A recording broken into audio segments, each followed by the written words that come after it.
प्यारे बच्चों, welcome to my channel Verma study 2020 बुकलाना। मैं यूपी बोर्ड के क्लास 11th के छात्र छात्राओं के लिए ज्योग्राफी सब्जेक्ट को हिंदी माध्यम से मैं फुल कोर्स कराऊंगा। यदि आप फुल कोर्स करना चाहते हैं तो मेरे चैनल को सब्सक्राइब कीजिए और बेल आइकन को प्रेस करना न भूलें, ताकि जो भी वीडियो मैं अपलोड करूं उसका नोटिफिकेशन आपको सबसे पहले मिल सके। प्यारे बच्चों, भौतिक भूगोल के मूल सिद्धांत पुस्तक में चैप्टर 6 चल रहा है। आज पार्ट 3 अर्थात तीसरा वीडियो है। अगर आप इसके पहले 2 वीडियो नहीं पढ़े हैं तो आई बटन को क्लिक करके उन्हें पढ़ लें, बहुत महत्वपूर्ण है। मैंने यह भी बताया था कि जो आपके 15-16 चैप्टर हैं, इसमें चैप्टर 6 और चैप्टर 7 कठिन चैप्टर माने जाते हैं। इसमें बच्चे अक्सर कन्फ्यूजन होते हैं, इसलिए मैं चाहता हूं कि इसे आप क्रम से और ध्यान से पढ़ें। अगर अभी समय नहीं है तो आप इसे थोड़ी देर बाद पढ़ लें, लेकिन कंसंट्रेट होकर पढ़ें, नहीं तो समझ में नहीं आएगा। देखिए, अभी तक हम लोग जो पढ़े थे वो पढ़े थे भूपटल को प्रभावित करने वाले कारक। इसको हम भूपटल को परिवर्तन करने वाले कारक, भूपटल को परिवर्तन करने वाले शक्तियाँ, या पाठ का नाम है भू आकृतिक प्रक्रियाएं। भू आकृतिक प्रक्रियाएं भी कह सकते हैं। यह 2 बलों से होता है, अंतर्जनित बल, बहिर्जनित बल। अंतर्जनित बल पटल विरूपण ज्वालामुखीयता, ये वीडियो 30 में बता दिया गया है खूब बढ़िया से। बहिर्जनिक बल में अपक्षय जो है हमने कल पढ़ा दिया है वीडियो 31 में, आज 32 है। वीडियो 31 में अपक्षय किसे कहते हैं, अपक्षय कितने प्रकार का होता है, खूब बढ़िया से बताया गया है। आज हम लोग अपर्दन और बृहत संचलन पढ़ेंगे। बहिर्जनिक बल को बताया गया था कि जो बल धरातल के ऊपर कार्य करता है या जिस बल के कारण भूपटल में परिवर्तन होता है उसे हम कहते हैं बहिर्जनिक बल। इसमें अपर्दन, पहले अपर्दन की बात करें। अपर्दन को गतिशील शक्तियाँ भी कहते हैं। इससे पहले अपक्षय, थोड़ा सा यहाँ दोनों की तुलना कर लें। अपक्षय को स्थिर शक्तियाँ कहते थे, जबकि अपर्दन को गतिशील शक्तियाँ कहते हैं। प्यारे बच्चों, अपक्षय में ये बताया गया है आपको कि अपने ही स्थान पर चट्टानों का टूट फूट, विखंडन या विघटन होता है, स्थानांतरण नहीं होता है। जबकि अपर्दन में टूट फूट या विखंडन जो है इसका गति होता है, स्थानांतरण होता है। अपक्षय को हम टूट फूट होता है इसलिए क्षयकारी शक्तियाँ भी कहते हैं, जबकि अपर्दन में घर्षण होता है, घिसावट ज़्यादा होती है, इसलिए घर्षणकारी शक्तियाँ कहते हैं। खैर, क्षयकारी स्थितियाँ और घर्षणकारी शक्तियाँ नहीं समझ में आ रहा है तो कोई बात नहीं, लेकिन गतिशील शक्तियाँ, स्थिर शक्तियाँ तो जरूर याद करना है, समझना है कि अपक्षय में जो शक्तियाँ, जो कारक, शक्तियाँ का मतलब जो कारक, जैसे ताप, जल, वायु, ये सब अपक्षय में स्थिर होती हैं। जबकि अपर्दन जिनके कारण होता है, जिन शक्तियों के कारण होता है, उनमें गति होती है। नदी है, हिम नदी है, बर्फ की भी नदी होती है, जैसे पानी की नदी होती है वैसे बर्फ की भी नदी होती है। ऊंचे ऊंचे पहाड़ों पर ग्लेशियर जिसे कहते हैं, पवन से, समुद्री लहरें से, भूमिगत जल से, इन 1, 2, 3, 4, 5 जो है ये, इन 5 कारकों से ही अपर्दन होता है। और ये 5 कारक गतिशील होते हैं, इसलिए गतिशील शक्तियाँ भी कहते हैं। तो इसमें कन्फ्यूजन नहीं होना चाहिए। गतिशील शक्तियाँ अपर्दन को जन्म देती हैं। बृहत संचलन ये आगे हम पढ़ेंगे। इसके भी 2 नाम है। इसको सामूहिक स्थानांतरण भी कहते हैं, गुरुत्वीय स्थानांतरण भी कहते हैं। तो अब हम सबसे पहले आते हैं कि अपर्दन किसे कहते हैं। अपर्दन को अंग्रेजी में इरोजन कहते हैं। अपर्दन, अभी हमने बताया है कि अपर्दन बाह्य शक्तियाँ संपन्न करती हैं। और बाह्य शक्तियाँ, अभी आपने देखा कि बाह्य शक्तियाँ 2 तरह की होती थी, स्थिर शक्तियाँ, गतिशील शक्तियाँ। तो यहाँ पर हम कहेंगे कि अपर्दन का कार्य कुछ बाह्य शक्तियाँ ही संपन्न करती हैं, जिसमें नदी है, हिम नदी है, पवन है, तरंगे हैं, भूमिगत जल है। और ये सभी बाह्य शक्तियाँ क्या हैं, गतिशील होती हैं। ऊपर हमने वर्गीकरण में ही 80% बात को बता दिया है कि जितनी भी बाह्य शक्तियाँ होती हैं अपर्दन की, वो सभी गतिशील होती हैं। अब अपरदन की मेन परिभाषा यहाँ से आपका शुरू हो रहा है कि ये चट्टानों में न केवल तोड़फोड़ करती हैं बल्कि टूटे फूटे भागों को उनके मूल स्थान से हटाकर अन्य स्थानों पर ले जाकर छोड़ देती हैं। देखिए बात आ गई ना, ये चट्टानों में केवल तोड़फोड़ ही नहीं करती बल्कि जो टूटे फूटे भाग हैं उनको मूल स्थान से हटाकर अन्य स्थानों पर ले जाकर छोड़ देती है। इसी को तो अपरदन कहते हैं। इस प्रकार इन शक्तियों द्वारा शक्तियों का मतलब नदी, हिम नदी, पवन, समुद्री लहरें, भूमिगत जल, अपरदन का कार्य 3 रूपों में संपन्न होता है। इसीलिए मैंने ब्लैक से लिखा है, बहुत महत्वपूर्ण है। आपने अपरदन की परिभाषा देखा कि चट्टानों का केवल टूट फूट नहीं होता है बल्कि टूटे फूटे भागों का मूल स्थान से हटकर नए स्थानों पर ले जाया जाता है। तो अपरदन का जो कार्य है 3 रूपों में संपन्न होता है। पहला होता है चट्टानों का कटाव या टूट फूट, इसको अंग्रेजी में कहते हैं इरोजन। और दूसरा जो टूट फूट है उन भागों का स्थानांतरण, ट्रांसपोर्टेशन। और तीसरा होता है निक्षेपण, मतलब जो टूटे फूटे भाग है उनका अन्य स्थानों पर जमा करना। प्यारे बच्चों, अपरदन के 3 कार्य है, 3 शब्द कह लो कार्य में 3 से। एक तो पहला कटाव होगा, दूसरा स्थानांतरण होगा और तीसरा निक्षेपण होगा। कटाव का मतलब कि टूट फूट होगा, स्थानांतरण का मतलब कि अपने मूल स्थान से दूसरे स्थान पर ले जाया जाएगा और निक्षेपण का मतलब है कि टूटे फूटे भागों का जमा करना। कहीं कहीं पर आप किताबों में देखेंगे अपरदन के साथ निक्षेपण जोड़ा गया है, तो कन्फ्यूजन न होइएगा। मैंने इसलिए नहीं जोड़ा कि अपरदन के अंतर्गत निक्षेपण आता है, तो फिर अपरदन और निक्षेपण एक साथ कहने से अटपटा लग रहा है, क्योंकि अपरदन में 3 कार्य होते हैं, कटाव, स्थानांतरण, निक्षेपण। तो फिर इन तीनों से ही पूरा हो पाता है अपरदन। तो हमें उम्मीद है कि अपरदन के बारे में आपको अच्छे से समझ में आ रहा होगा कि अपरदन में सबसे पहले कटाव होता है, उसके बाद स्थानांतरण होता है और उसके बाद निक्षेपण होता है। यही 3 बातों को आप कह देंगे तो अपरदन की परिभाषा हो जाएगी। अपरदन किन किन कारकों से होता है? ऊपर हमने वर्गीकरण में भी बताया था कि नदियों से होता है, हिम नदियों से होता है, पवन हवाओं से होता है, समुद्री लहरें या समुद्री तरंगे से होता है, भूमिगत जल से होता है अपरदन।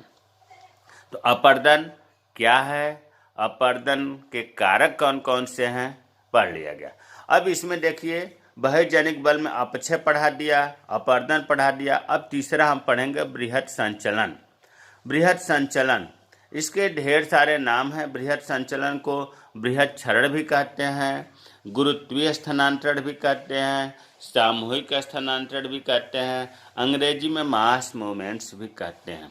देखो थोड़ा सा नामों पर ध्यान दें। बृहत मतलब होता है विशाल, बहुत बड़ा, और संचलन का मतलब है गति, स्थानांतरण। मतलब इसमें बहुत बड़े मात्रा में मलबा का बहुत बड़े मात्रा में, बृहत मात्रा में स्थानांतरण होता है, गति होती है, इसलिए बृहत संचलन कहते हैं। बृहत क्षरण, क्षरण का मतलब कटाव से ही है। बृहत बहुत बड़े, ज्यादा मात्रा में कटाव होता है तो बृहत क्षरण कहते हैं। गुरुत्वीय स्थानांतरण, पृथ्वी के अंदर गुरुत्वीय बल कार्य करता है, गुरुत्वाकर्षण बल कार्य करता है। गुरुत्वीय बल या गुरुत्वाकर्षण बल के ही कारण तो कोई भी चीज, वस्तु ऊपर जब हम फेंकते हैं तो नीचे आती है। क्यों आती है? गुरुत्वीय बल कार्य करता है। भाई एक बाल को हमने ऊपर फेंका, गुरुत्वीय बल से जब तक हमारा बल ज्यादा था तब तक ऊपर गया, जैसे ही हमारा बल कम हुआ, गुरुत्वीय बल ज्यादा हुआ, नीचे आने लगा। तो गुरुत्वीय बल के कारण अगर स्थानांतरण होता है, देखो कितनी महत्वपूर्ण बात है।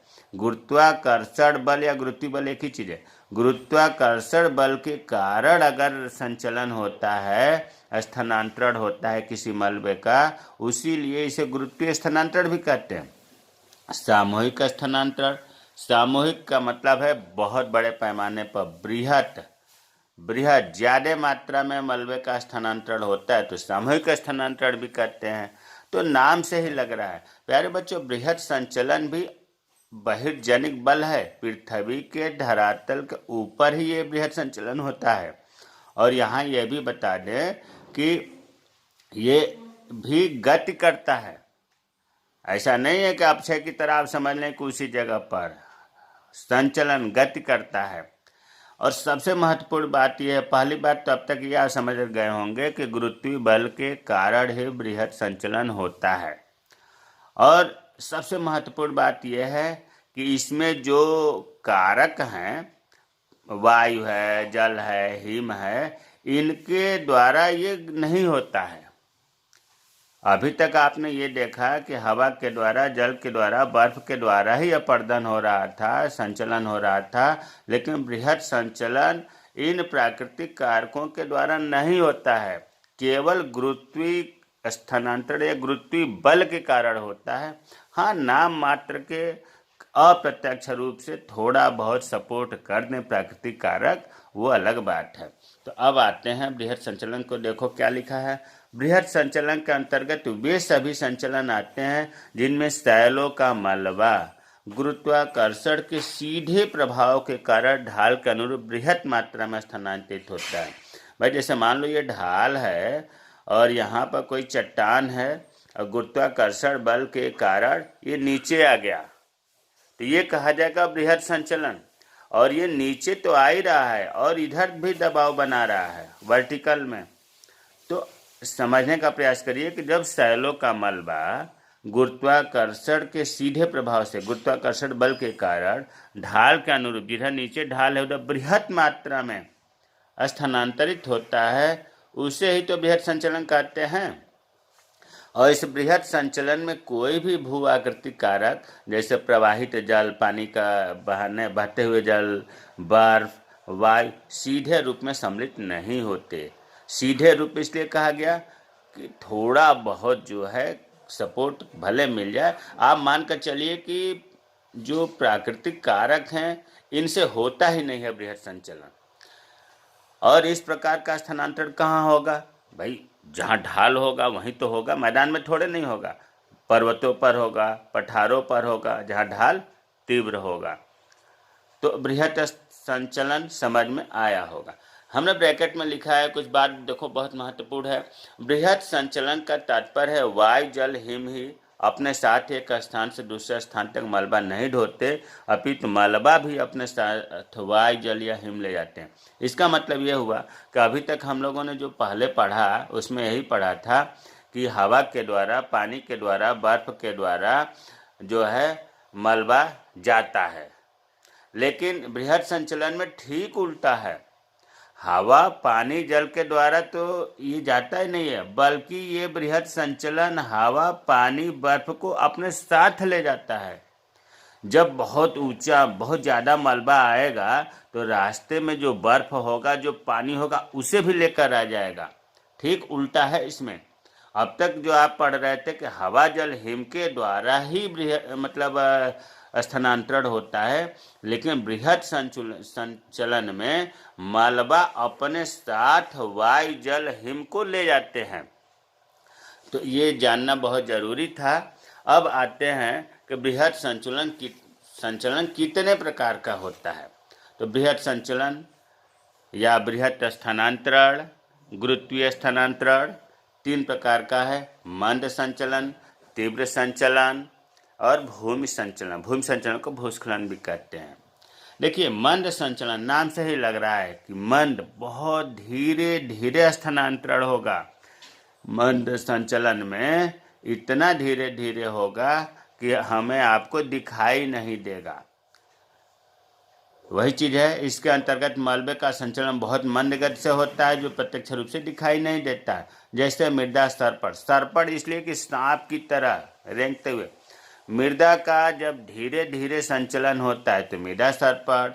जब सैल हिमानी, जो बर्फ बना है सैल का, उसका धीरे धीरे खिसकाव हो, बहुत लंबे समय में हमें आपको डायरेक्ट दिखाई ना दे, तो सैल हिमानी सरपट कहेंगे। कभी कभी चट्टानों का भी सरपट होता है तो सैल सरपट हुआ। वलय का सरपट हो तो वलय सरपट कहेंगे।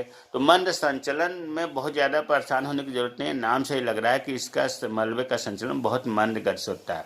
आप आते जाते कहीं देखे होंगे, जैसे मान लो बिजली का खंभा है, आप देखेंगे बिजली का खंभा टेढ़ा हो गया है, वो क्या हुआ, मंद संचलन हो गया है। धीरे धीरे जो है वहाँ की चट्टानों का संचलन हो गया है, इसलिए खंबा टेढ़ा हो गया है। लेकिन आपको टेढ़ा होते प्रक्रिया दिखाई थोड़े नहीं दिया। दूसरा है तीव्र संचलन, रैपिड मूवमेंट। नाम से ही लग रहा है कि इस प्रकार के संचलन में तीव्र होता है स्थानांतरण। हाँ, तीव्र होता है तो थोड़ा बहुत जो अपर्दन के साधन या अपर्दन के कारक हैं, जैसे जल है, बर्फ है, थोड़ा बहुत योगदान देते हैं। भाई कोई मलबा गुरुत्वीय बल के कारण आ रहा है और ऊपर से पानी भी उस मलबे से आ रहा है, तो मलबा के साथ साथ पानी भी सपोर्ट कर देगा उसे नीचे आने के लिए, तभी तो तीव्र हुआ। मंद में नहीं सपोर्ट करता है। अपर्दन के साधन मंद संचलन में नहीं सपोर्ट करते हैं। तो वही लिखा है कि इस प्रकार के संचलन में अपर्दन के साधन जो है इनका योगदान होता है। लेकिन ये योगदान का मतलब ये मत समझिए कि ये अपर्दन के साधन ही करते हैं, नहीं, होता है गुरुत्वीय बल के कारण ही। और यह बहुत तीव्र संचालन है, इन्हें आप देख सकते हैं। जब ऊपर से भूस्खलन होगा, पहाड़ टूट करके आएगा तो आपको दिखाई देगा, तीव्र संचलन होगा। इसमें ढाल बहुत तेज होता है तभी तो तीव्र होगा। और इसमें जैसे अवपातन, अवपातन का मतलब होता है किसी चीज़ को गिराना, नीचे फेंकना, इतना तेजी से आएगा जैसे लगेगा ऊपर से कोई गिरा दिया या ऊपर से किसी चट्टान को कोई फेंक दिया, इसे अवपातन कहते हैं। तीव्र संचलन में ऐसे होता है। मलबा स्खलन, पूरा मलबा ही आ गया नीचे, स्खलन का मतलब गिर जाना, नीचे आ गया। शैल स्खलन, पूरा चट्टान का ही स्खलन हो गया। तो ये सब चीज़ें तीव्र संचलन के अंतर्गत आती हैं। तीसरा है भूस्खलन, लैंडस्लाइड्स। देखिए, भूस्खलन भी बृहद संचलन का एक प्रकार ही है। इसमें जो होता है कि पहाड़ जो है या शैल जो है, इनके विशाल बहुत बड़े बड़े टुकड़े, खंड, ये ढाल के सहारे नीचे आ जाते हैं। ये तभी संभव है जब तीव्र ढाल होगा। अगर पहाड़ है, तीव्र ढाल है, जल द्वारा स्नेहन, स्नेहन का अंग्रेजी होती है लुब्रिकेंट्स, वो पहाड़ या वो चट्टानें ऐसी पदार्थों से बनी जो जल को सोखती हैं, तो जब बारिश होगा जल को सोखेंगी तो उनमें वजन होगा, कमज़ोर होंगी तो भूस्खलन होगा। गुरुत्वीय बल, अगर ज़्यादा ढाल है तो गुरुत्वीय बल के कारण होगा। शैल संरचना, कुछ ऐसी संरचनाएं हैं, मान लो चूना से है तो कार्बन डाइऑक्साइड वाली जल पहुंचेगी तो पिघल जाएगा। जल सोखने की क्षमता ज़्यादा है तो कमज़ोर हो जाएगी। भूकंप के कारण भूस्खलन होता है। तो भूस्खलन के लिए 3-4 कारक हमने लिख दिया। पहला तीव्र ढाल, दूसरा जल द्वारा स्नेहन, तीसरा गुरुत्वीय बल, चौथा शैल की संरचना, पांचवा भूकंप। ये सब भूस्खलन के कारण होता है। आप कभी कभी आप पहाड़ों पर चढ़ाई करते हो बरसात में, इसीलिए तो ऊंचे पहाड़ों पर आप कभी जाए वैष्णो मंदिर तो बरसात में रोक दिया जाता है। क्यों? क्योंकि बरसात में भूस्खलन हो सकता है, रास्ते बंद हो सकते हैं, तो फिर आप फंस जाएंगे। तो इस वजह से भूस्खलन भी बृहद संचलन का रूप है। इसमें पूरा बड़ा खंड आता है, बड़े खंड का संचलन होता है। अब प्यारे बच्चों, कभी कभी बात आती है कि बृहद संचलन जो होता क्यों है, बृहद संचलन की सक्रियता के कारक कौन कौन से हैं। आप सब जानते हैं, रटने से काम नहीं चलेगा। हमने 10 पॉइंट लिखा है, थोड़ा सा आप ध्यान देंगे तो 5, 6, 7 आसानी से लिख लेंगे कि बृहद संचलन क्यों होता है। बृहद संचलन क्यों होता है, इसके लिए आपको दिमाग में यही बात बैठानी है कि बहुत ऊंचा पहाड़ है और तीव्र ढाल है और पानी से, हवा से इसका नहीं होता है, बल्कि गुरुत्वीय बल के कारण होता है। तो बृहद संचलन की सक्रियता कारक आप मान कर चलिए, दिमाग में बैठाइए कि बहुत ऊंचा पहाड़ है और उसका भूस्खलन हो गया, नीचे आ गया, तो क्या क्या कारण हो सकता है आने का। तो पहला कारण तो ये है कि प्राकृतिक या कृत्रिम साधनों द्वारा, मतलब प्रकृति या मानव अपने साधनों द्वारा ऊपर के जो पदार्थ नीचे टिके हुए हैं, नीचे से हटा देना। भाई कोई पहाड़ है, आप नीचे से काट दें रास्ता बनाने के चक्कर में, तो उसका क्या होगा, वो बृहद संचलन हो जाएगा, ऊपर से भरभरा कर नीचे आ जाएगा, गिर सकता है। दूसरा, ढालों की प्रवणता में ऊंचाई में वृद्धि। प्रवणता का मतलब होता है अंतर। अगर ढाल बहुत ज़्यादा है, ढाल में अंतर बहुत ज़्यादा है और बहुत ऊंची चट्टानें हैं, तो क्या होगा, बृहद संचलन होगा।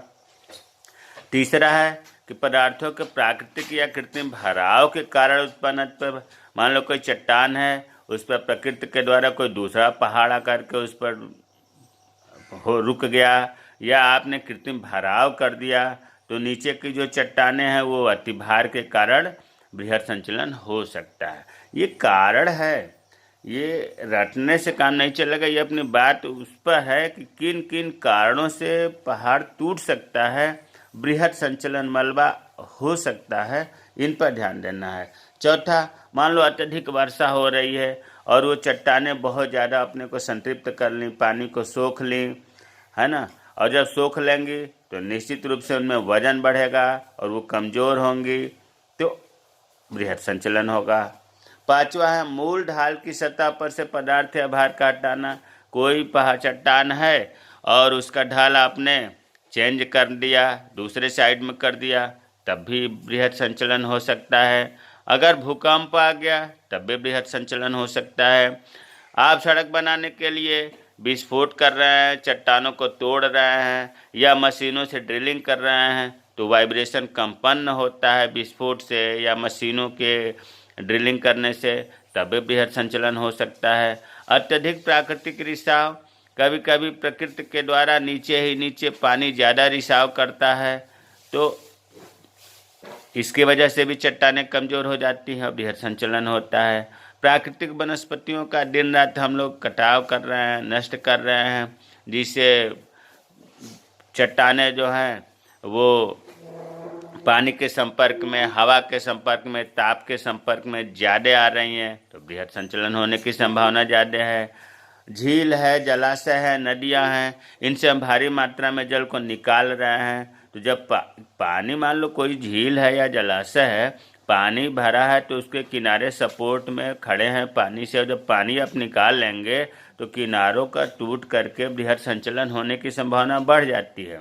और कभी कभी तो ये भी होता है कि जो नदी तट है इनसे नीचे जल का मंदगति से बहता रहता है, जिससे पानी कम हो जाता है और बृहद संचलन हो जाता है।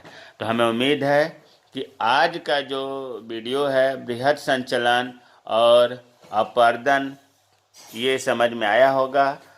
कोई अगर चीज़ समझ में नहीं आता है तो आप कमेंट बॉक्स में कमेंट करें, मैं रिप्लाई करूँगा। मेरे चैनल को सब्सक्राइब कीजिए। जय हिंद, जय भारत।